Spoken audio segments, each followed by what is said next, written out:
mengadili. 1. Menyatakan terdakwa Richard Eliezer Budiang Lumiu terbukti secara sah dan meyakinkan bersalah melakukan tindak pidana turut serta melakukan pembunuhan berencana. Menjatuhkan pidana terhadap terdakwa Richard Eliezer Budiang Lumiu dengan pidana penjara selama 1 tahun dan 6 bulan.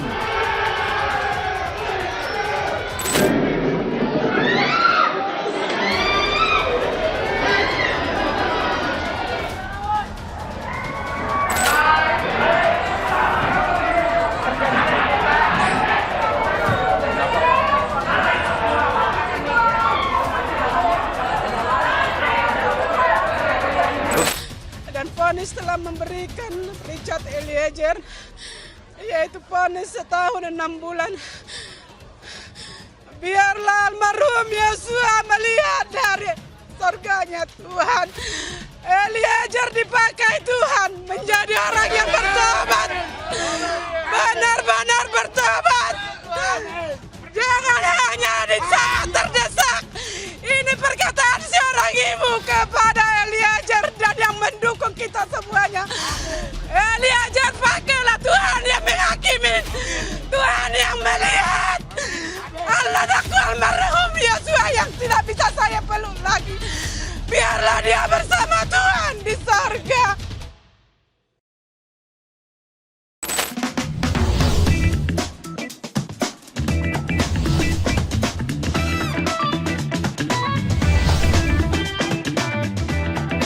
Living on point.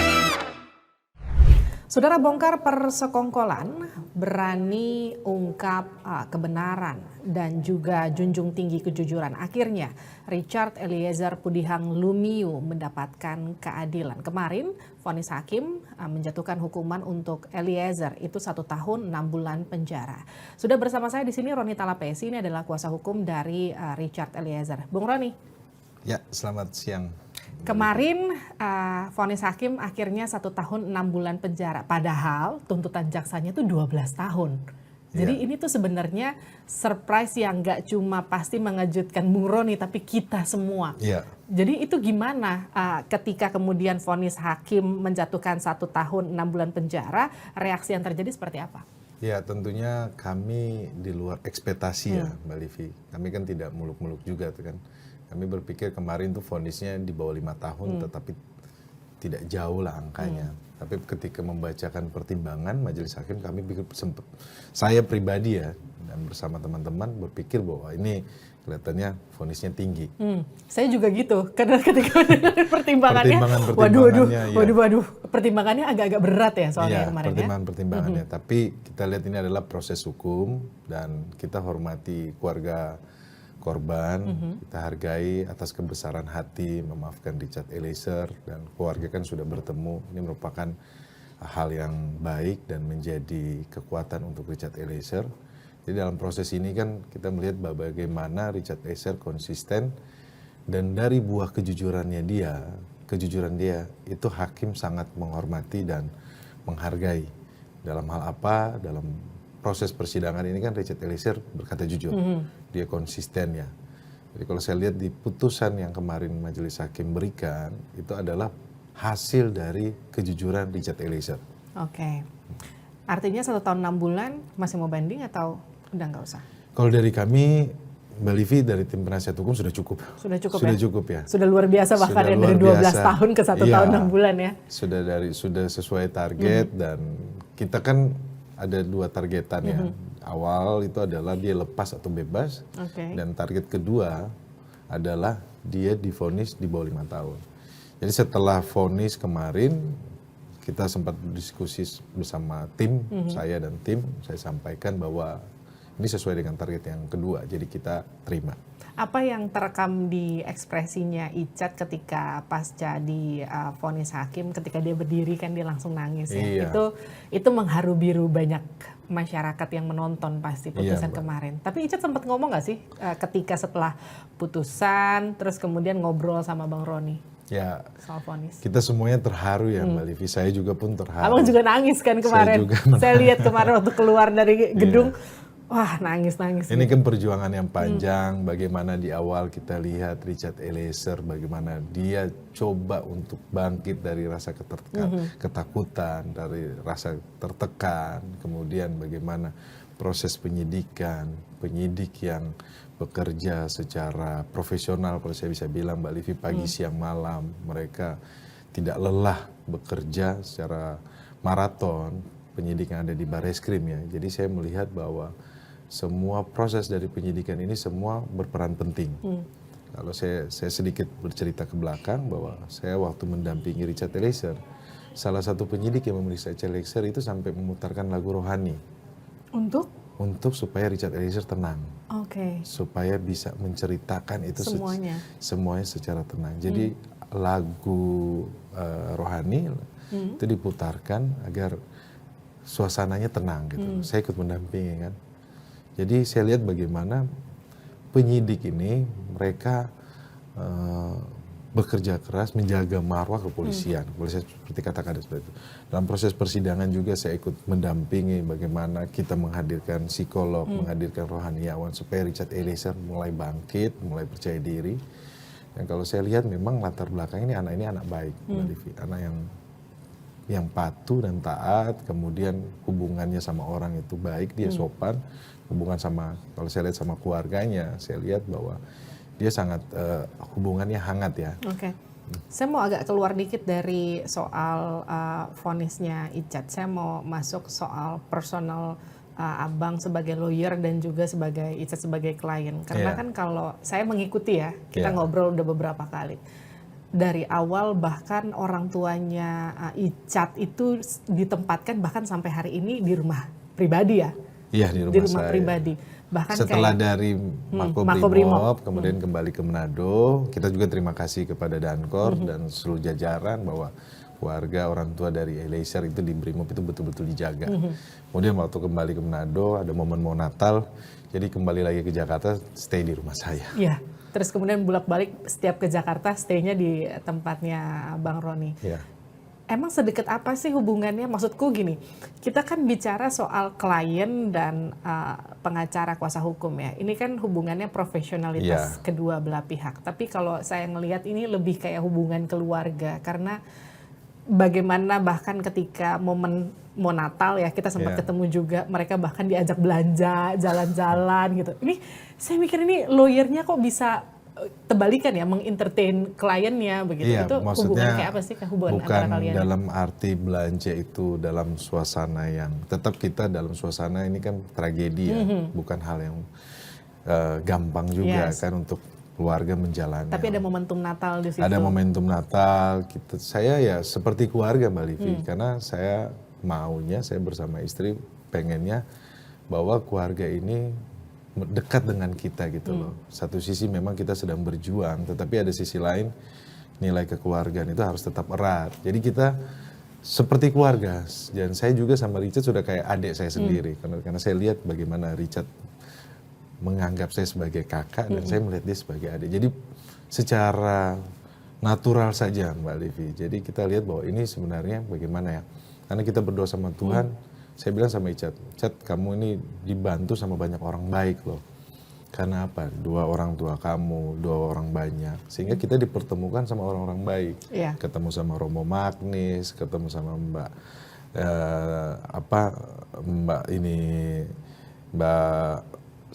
Mas Reza Indragiri, terus Mbak Lisa.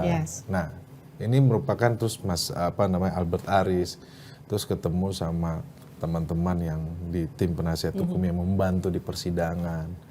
Dan saya lihat bahwa ini adalah proses bagaimana cara Tuhan membantu Richard Eliezer. Karena apa? Karena doa orang banyak. Karena doa orang banyak. Nah, bicara soal doa orang banyak kan saya juga melihat bagaimana respon masyarakat, dukungan masyarakat buat Icat, buat Eliezer. Sebanyak itu dukungan buat Eliezer. Ketika pertama kali megang kasusnya, pernah nggak sih kepikiran ini kasus yang pasti penuh tekanan, tapi tidak terbayangkan bahwa dukungan masyarakat sebegitu luar biasanya buat seorang Eliezer? Betul Mbak Livi, saya awal mendampingi ini kan ya manusia biasa, ada ketakutan juga Mbak, bagaimana. Tetapi ketika saya mendampingi Icat, kemudian saya ngobrol, saya melihat bahwa anak ini memang perlu dibantu. Dia posisi yang lemah, dalam arti apa kan, situasinya kan, karena pangkat paling rendah. Kemudian kan saya ada beberapa teman juga kasih masukan, sudah nggak usah pegang, nah perkara ini kan perkara yang ruwet gitu loh. Jadi hampir nggak mau megang. Nggak, ada masukan. Oke. Tapi ketika saya bertemu lagi sama Richard, hati kecil saya kayak, ini anak saya nggak bisa tinggalin gitu. Nggak mungkin saya tinggalin, jadi saya harus dampingi dia. Nah, terus proses interview dengan psikolog, kan psikolog itu Mbak Livi bisa ngelihat kalau ini orang bohong apa enggak kan. Psikolog klinis itu Mbak Lisa. Jadi pas ngobrol sebelum penyidikan berjalan, saya minta Mbak Lisa untuk analisa bahwa apakah Richard ini betul-betul jujur atau tidak, atau saya ini karena perasaan saya aja. Saya bilang Mbak secara profesional. Kemudian setelah keluar setelah pemeriksaan asesmen, saya ngobrol, saya turun nganter beliau turun lewat pakai lift sama Mbak Lisa, terus ngobrol, Mbak ini sebenarnya bagaimana Richard jujur, kamu bantu dia. Ya itu setelah itu mulailah saya bersama rekan saya Roman, itu berdua aja, belum lawyernya, belum setim full ya begini ya. Nah, kita dampingi kita bagaimana meyakinkan Richard untuk dia siap menjalani, dan saya lihat bahwa perubahannya dari yang kalau boleh saya katakan Mbak Livi dari minus sebenarnya, dari yang ketakutan, tertekan, terus ngelihat orang aja dia ketakutan gitu loh.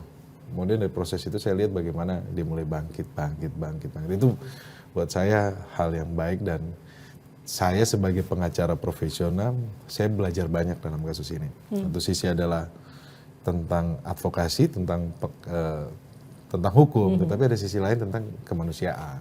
Di sisi kemanusiaan ini yang saya lihat bagaimana seorang anak muda yang dia dalam masalah yang sangat sulit, kemudian dia bagaimana berusaha untuk dia bangkit.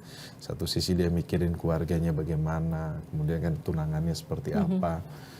Ada kekhawatiran bahwa nanti ada apa-apa dengan keluarganya. Tetapi ya sekali lagi Mbak Livi, semuanya proses ini berjalan lancar di tingkat kepolisian. Karena saya lihat waktu itu Polri memang semangatnya satu, bahwa untuk menyelesaikan perkara ini supaya sampai ke persidangan. Kalau kemarin kan pasca putusan kita lihat antusiasme masyarakat pengunjung yang datang ke PN Jaksel itu kan luar biasa. Sampai kemudian Richard itu harus dievakuasi sama LPSK sama Jaksa juga ya kemarin itu ya. Itu apa yang terjadi? Memang itu lazim dilakukan nggak sih? Atau memang karena fenomenanya luar biasa aja? Iya, ini fenomena sebenarnya saya bilang. Jadi gerakan masyarakat yang bisa datang ini gerakan sosial, civil society kalau saya bilang. Mereka bisa datang dengan sukarela, datang untuk mendukung Richard Eliezer. Apalagi ibu-ibu, emak-emak, saya aja ditarik-tarik. Lengan saya juga, saya bilang kok ini emak tangannya kuat juga gitu. Tapi ya ini kami berterima kasih banyak atas dukungan dari semua masyarakat luas, publik yang mendukung, yang datang ke persidangan, yang mendukung melalui sosial media, kemudian tangan-tangan yang kita tidak tahu bahwa ikut juga mendukung proses ini.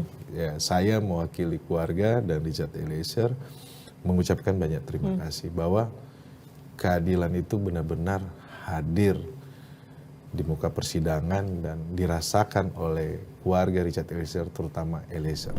Alhamdulillah, saya tidak tahu mengapa hati saya bergembira dan bersyukur setelah membaca vonis hakim atas Eliezer ini.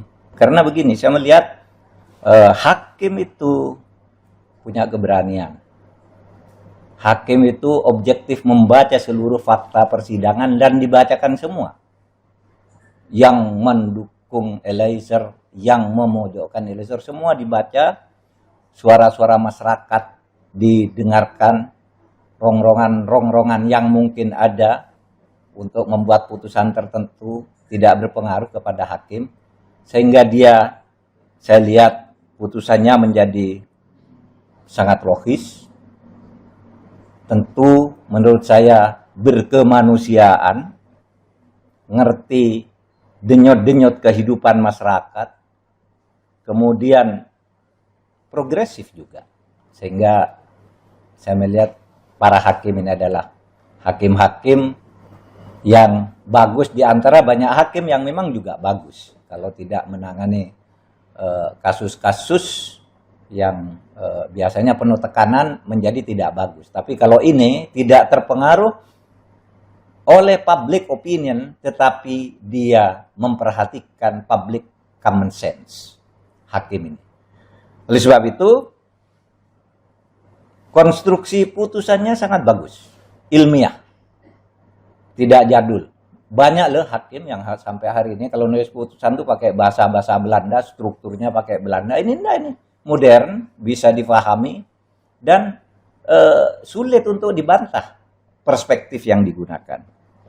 Narasinya modern juga. Oleh sebab itu saya mengucapkan syukur alhamdulillah. Saya tidak ingin mempengaruhi karena ini pengadilan apakah Eliezer dan yang lain-lain mau naik banding atau apa, tetapi saya melihat putusan hakim ini hebat.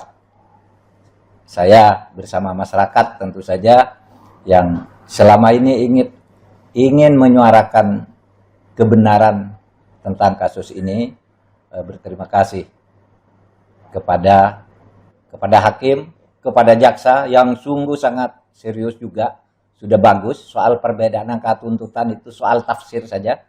Kepada pengacara juga yang telah membela kliennya dengan penuh profesional, tapi pada akhirnya hakim yang memutuskan.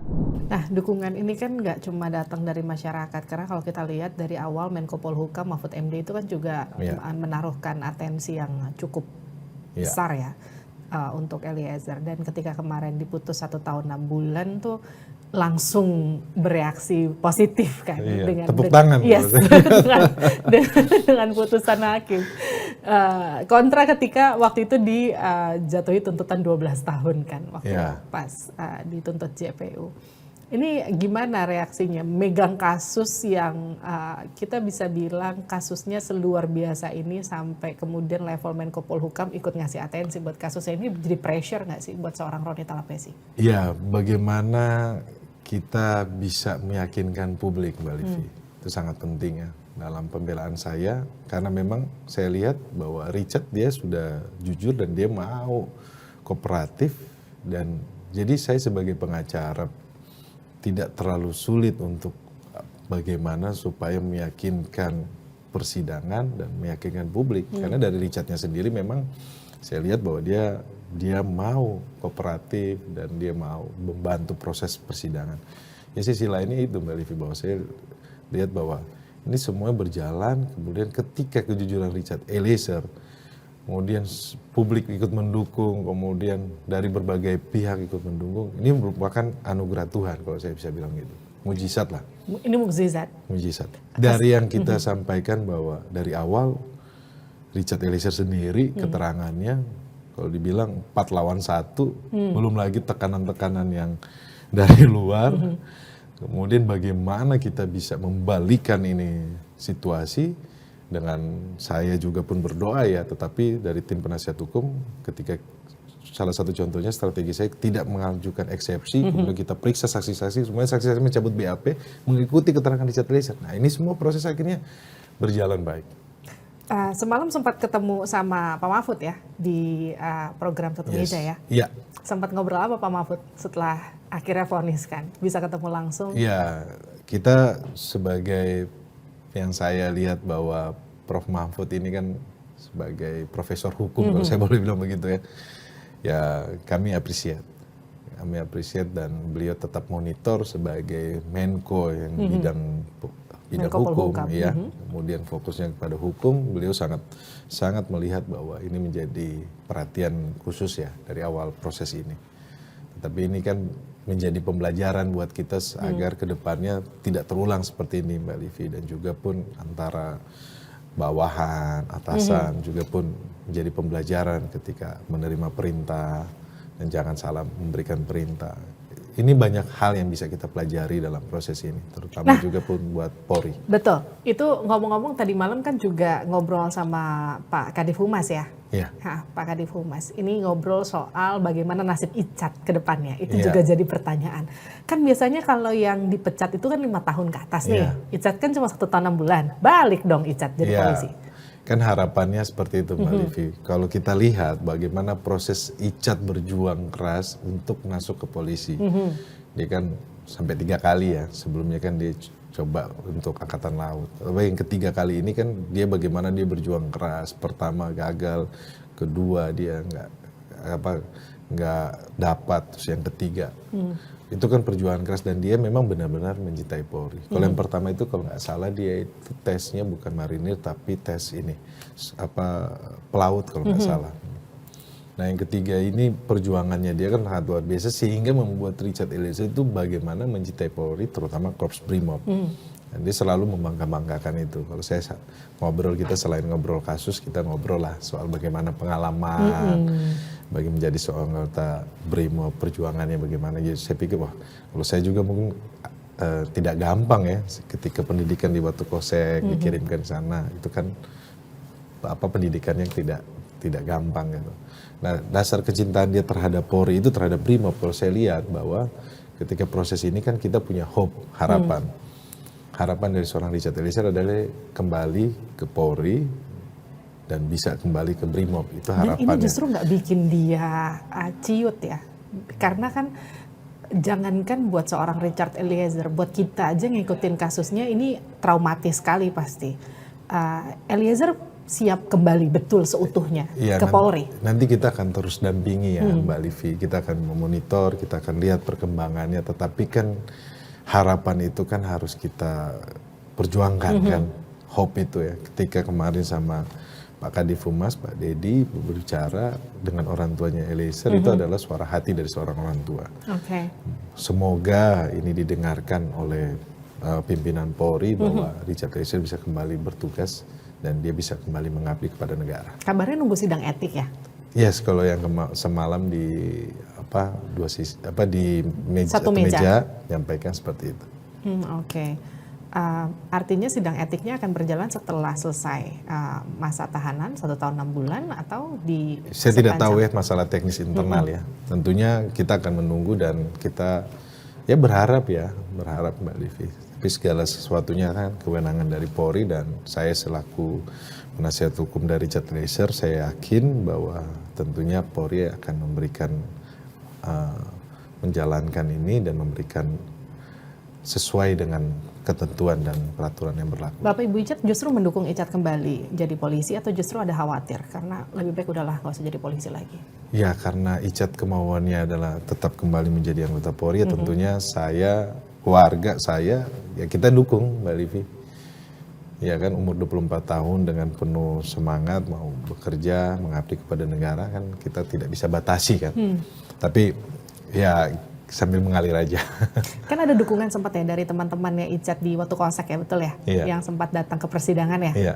Nah itu sempat ngobrol-ngobrol apa tuh sama Icat? Ada nggak sih obrolan mereka sempat bisa ketemu dan ngobrol? Mereka nggak sempat bertemu. Nggak sempat ketemu. Nggak sempat bertemu tapi Richard tahu bahwa mereka hadir. Saya sampaikan. Itu membuat semangat buat Icat.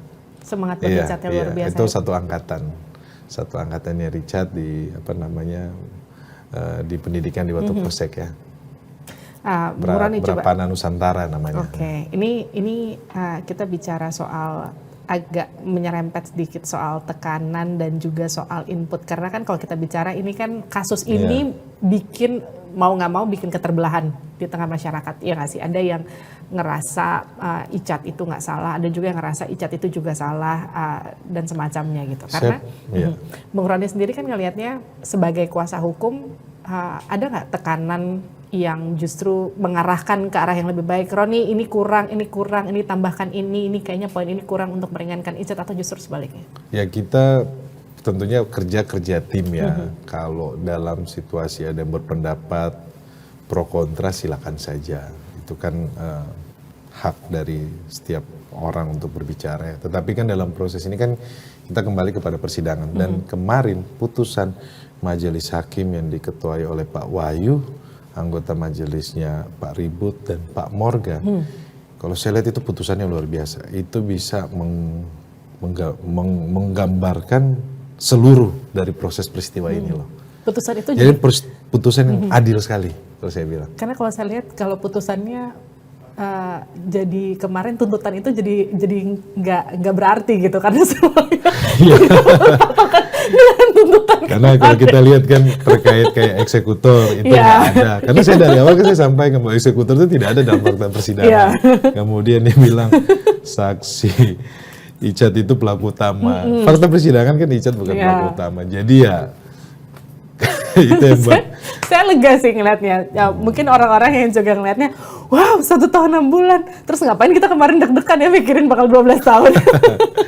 ya, tetapi kan dalam pledoi saya itu dan tim kami sampaikan bahwa terkait dengan tugas dan fungsi dari rekan-rekan jaksa penuntut umum, kami menghargai dan kami menghormati. Ini kan berbeda pandangan. Kalau jaksa penuntut umum punya pandangan tersendiri, tentunya dalam hal ini kan mereka punya kewajiban untuk penuntutan. Kalau saya sebagai pembela tentunya saya punya pandangan yang berbeda. Tetapi kita akan melihat bahwa finalnya kan putusan dari majelis hakim. Oke, Bung Roni ini udah vonis kemarin, udah bisa tidur nyenyak belum? Ya, saya tidur nyenyak. Akhirnya tidur nyenyak. Jadi cerita dong, udah berapa lama nggak tidurnya? Ya lama sih ya. Ya proses ini kan jalan dari bulan Agustus sampai sekarang kan. Ya namanya perkara yang dibilang rumit ya. Ini rumit banget, bukan dibilang rumit, pasti rumit banget ya. Iya, karena kita pembelaannya kan bagaimana saya melakukan strategi pembelaan yang secara maksimal gitu kan. Jadi kita harus mengatur supaya. Jadi di tim itu saya sudah atur yang nanya ini. Jadi kadang-kadang tidak ketebak tim saya. Contohnya ada salah satu tim yang memang saya simpen, saya nggak akan keluarin dia. Saya akan simpen sampai agenda persidangan yang ngomong soal senjata. Oke. Karena jadi dia spesialis senjata. Ya? Nah, itu dia. Dia hobinya senjata. Terus? Ini lucu ini. Jadi ceritanya ya kita pas baca BAP soal senjata kita nggak ada yang ngerti. Udah 2 jam berdebat. Udah nggak ada yang ngerti ngomong selongsong, ngomong apa, nggak ada yang ngerti soal balistik. Jadi memang di dalam tim ini unik ya. Jadi salah satu rekan saya ini yang ikut membantu, dia memang lebih mengerti ya tentang senjata. Jadi pemeriksaan tentang balistik itu nggak kita keluarin. Tiba-tiba waktu pemeriksaan balistik baru dia muncul, dia yang lebih banyak bertanya. Jadi strategi-strategi seperti itu yang memang ya saya mengatur ya. Kemudian ada salah satu tim adalah ya cukup senior. Kemudian beliau bergabung di tengah persidangan karena kita sudah lihat bahwa situasi kok kita ini dikepung. Nah, saya sudah tahu, saya mempelajari di tim dari seberang sana bagaimana karakternya. Kemudian ketika berbicara tentang ahli pidana, beliau muncul gitu loh. Tim ini kita muncul. Jadi kita menjaga keseimbangan agar kita juga melihat bagaimana arah pembelaan dari penasihat hukum yang sebelah. Tetapi kan kita strategi saya itu kemarin bertahan sebenarnya. Jadi bukan menyerang. Bukan menyerang. Strateginya adalah bertahan. Oke. Ini kita seperti kalau di bola itu kayak di panzer gitu. Bertahan saja kan. Jadi bukan strateginya kita, karena kita melihat bahwa Richard Eliezer dia sudah konsisten, dia kooperatif, dia mau jujur. Itu yang membuat kami melihat bahwa ya kita juga harus mengikuti bagaimana supaya memperjuangkan klien kita ini secara maksimal. Oke. Bang Roni sempat hilang harapan gak sih waktu pas udah semangat dengan saksi ahli yang kita bisa katakan oke di persidangan, meyakinkan, harusnya nggak cuma meyakinkan hakim tapi juga meyakinkan kita semua soal bagaimana mereka menjelaskan gitu, tapi kemudian tuntutannya 12 tahun itu sempat. Iya, kayak roller coaster. Ya. Udah naik, turun.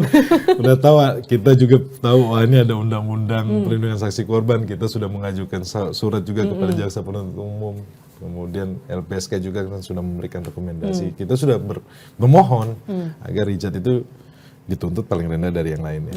Tapi pas Richard dituntut tinggi, tentunya saya juga pun shock ya. Drop juga. Jadi ada ngelihat Richard dia.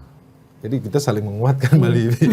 Jadi nggak cuma di sini lawyernya menguatkan terdakwa juga ikut menguatkan kuasa hukumnya ya. Jadi Richard ini sosok yang sebenarnya dia juga pun figur yang tough ya, tangguh gitu kalau saya lihat. Jadi ya akhirnya dalam proses tim ini banyaklah dinamikanya. Bagaimana kita semangat, kemudian dinamika di dalam tim juga bagaimana kita menjaga. Karena kan setiap kepala kan anak hukum ini nggak usah 10 orang kumpulinnya 3 orang. Itu beda-beda itu. Berdebat semuanya kan. Jadi bagaimana saya sebagai koordinator tim, sebagai ketua tim menjaga tim ini supaya tetap solid gitu loh. Perdebatan-perdebatan yang timbul, diskusi-diskusi yang tajam itu membuat pembelaan kita bisa maksimal. Oke, Bang Roni, kasus Richard ini kan akan jadi pintu masuk kalau masyarakat bilang kembalinya keadilan di ranah hukum di Indonesia. Ini jadi pintu masuk juga bahwa seorang GC itu patut diperhitungkan loh. Betul. Kejujurannya. Kejujuran itu akan berbuah keadilan. Paling tidak ini yang diajarkan dalam persidangan yang dihadirkan oleh Anda dan juga Richard Eliezer. Ini akan jadi pintu masuk atau justru jadi ini pintu penutup buat kalau Anda sendiri melihatnya udahlah pusing, udah nggak mau lagi nanganin kasus kayak gini, atau justru ini jadi trigger bahwa oke, kita akan start dengan kasus seperti ini mungkin buat orang-orang yang nggak beruntung lainnya. Di awal saya muncul di publik, saya sampaikan kita akan memperjuangkan jalan menuju keadilan untuk Richard Eliezer. Oke. Proses ini bagaimana kita berjuang ya. Di akhir penutup, divonis, ternyata jalan keadilan itu ada. Jadi jalan menuju keadilan untuk Richard Eliezer itu ada. Jadi bicara soal vonis Richard Eliezer, ini menggambarkan bahwa keadilan untuk orang yang lemah, orang yang tidak berdaya, untuk masyarakat kecil, itu ada. Selama kita memperjuangkan dengan tekun. Berani juga ya. Berani, tekun, memperjuangkan, dan kita fokus untuk pembelaan. Jadi kan jangan ini kliennya begini, ini kita melenceng ke sini, melenceng ke sana. Jadi kliennya nggak keurus. Iya, benar. Ini jadi pembelajaran juga supaya ya kita sebagai buat rekan-rekan saya yang sesama advokat tentunya kan kita belajar banyak lah. Saya tidak bicara bahwa saya hebat, saya ini tidak, tapi dalam proses ini banyak hal yang kita bisa petik bersama, positifnya ya. Nah, kalau terkait dengan tuntutan tersebut ya sudah, kita berjuang, kemudian ya berbeda pandangan kan sama jaksa penuntut umum kan. Kaget-kaget juga ketika ada perskon kok Richard sebagai pelaku utama, padahal fakta persidangan tidak. Kok dibilang dia bukan justice collaborator, kok fakta persidangan tidak. Terus bilang yang menembak kepala, waduh kok yang menembak kepala Richard, ini kan berbeda sekali nih. Tapi kita positif aja lah, kita optimis lah. Optimis, Jadi jaksa mengakui bahwa dia ada dilema yuridis, bahwa kemudian vonis ini kan kita lihat Mbak Livi bahwa harapannya kan tentunya jaksa tidak mengajukan banding. Kan ada di peraturan internal juga di kejaksaan, kemudian saya bacakan ya, saya juga riset bahwa di peraturan kejaksaan itu adalah di dalam Pedoman nomor 24 tahun 2021 penanganan perkara tindak pidana umum ya, di huruf N itu menjelaskan bahwa terkait dengan keadaan bersifat atau pemenuhan rasa keadilan di masyarakat. Jadi jaksa dalam hal melakukan banding, mereka juga akan melihat bahwa bagaimana rasa keadilan yang ada di masyarakat. Ya itu ya, seperti kalau melihat bahwa kejaksaan harus bersikap secara adil, kemudian bagaimana hukum itu tidak hanya tumpul ke atas tapi tajam ke bawah. Ya, di momen ini, momen hukum, momental ya, momen peristiwa hukum ini kita mau lihat juga bagaimana sikap dari teman-teman dari jaksa, dan saya yakin mereka akan melihat hal itu, bagaimana rasa keadilan yang ada di masyarakat. Ngomong-ngomong, LPSK tuh masih akan ngelindungin Richard sampai kapan ya? Iya, saya dapat informasi selama proses ini, dan kemudian mereka akan mengevaluasi apakah tetap nantinya ada potensi-potensi gangguan, mereka bisa mendampingi terus. Nah, ngomongin potensi gangguan tuh, kalau dulu kan masih sebelum vonis nih, sekarang udah selesai vonis. beneran nggak ada teror sama sekali? Ya kita tetap waspada Mbak Livi, dan kita tetap ini bahwa kita percayakan bahwa institusi Polri kan, tadi kalau semalam Mbak Livi bahwa Pak Dedi sudah sampaikan, Pak Kapolri sudah dengan tegas kan menyampaikan bahwa kan tidak ada yang harus bersikap bagaimana menjaga institusi marwah Polri. Ya kita percayakan bahwa Richard Eliezer ini kan dia sebagai anak muda yang mau bertobat, mengakui kesalahan, kemudian membantu proses penyidikan ini semua berjalan lancar, semua orang terlibat ya, sehingga proses ini berjalan lancar sampai bisa terbuka seperti ini persidangan. Dan kemudian bagaimana kita lihat bahwa citra dari institusi Polri sekarang sudah mulai semakin membaik. Harapan kami kan Polri selalu dipercaya oleh masyarakat. Ini pertanyaan terakhir untuk Anda. Ini sebenarnya di luar konteks Anda posisinya sebagai kuasa hukum. Tapi ini pasti masyarakat juga bertanya-tanya. Karena kan kalau kita lihat Richard Eliezer ini kan yang juga menarik itu bukan cuma seorang kasusnya, dia seorang GC, tapi juga soal ada sosok Ling-Lingnya yang kemarin ketika habis tuntutan 12 tahun, kemudian dia menyatakan bahwa saya meminta menunggu, tapi kalau misalnya pun tidak bisa pun tidak dipaksa, itu kan sempat bikin mengharu biru di tengah masyarakat juga. Dan yang jadi pertanyaan saya ini sekarang vonisnya 1 tahun 6 bulan. Ling-Ling sempat ngomong apa sama Bang Roni? Ya kemarin kan ketemu sama saya, dia bilang terima kasih Bang. Iya terima kasih. Kan saya ketemu sama orang tua juga mengucapkan terima kasih. Saya terharu juga bahwa perjuangan kita selama ini dijawab oleh Tuhan gitu kan, melalui orang-orang baik. Saya bilang seperti itu Mbak Livi. Ya, itu juga tentu jadi harapan kita semua setelah menyaksikan drama panjang ini dari Agustus kemarin. Dan yang paling terpenting Mbak Livi, kita itu sangat apresiasi kepada majelis hakim yang memimpin persidangan ini. Mbak Livi tahu kan, jadi 3 majelis ini memimpin persidangan 5 terdakwa setiap hari kan. Bagaimana prosesnya, lika-likunya kan.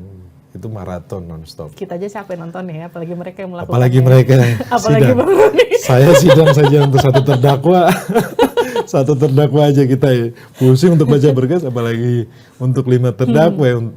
5 terdakwa ini kan 3 majelis yang megang kan. 3 orang ya. 3 orang yang memegang perkara ini kan. Pak Wahyu, Pak Ribut sama Pak Morgan, saya angkat topi. Luar biasa. Tapi ini bagaimanapun sudah vonis, artinya sudah bisa sedikit istirahat lebih nyenyak, meskipun nanti kita masih akan nunggu apakah jaksa akan mengajukan banding atau enggak, meskipun kita harapannya udah selesai lah ya. Kira-kira ya. Melalui kesempatan baik ini di Livi On Point, saya harapkan bahwa jaksa penuntut umum tidak banding. Tidak banding, biar semuanya tenang. Kita memohon. Terima kasih Bang Roni Talapesi telah bergabung bersama kami di Livi On Point. Salam untuk ibu dan bapaknya Ica. Salam disampaikan. Sehat-sehat selalu. Itu dia tadi perbincangan saya. Kita ketemu lagi di Livi On Point selanjutnya. Sampai jumpa.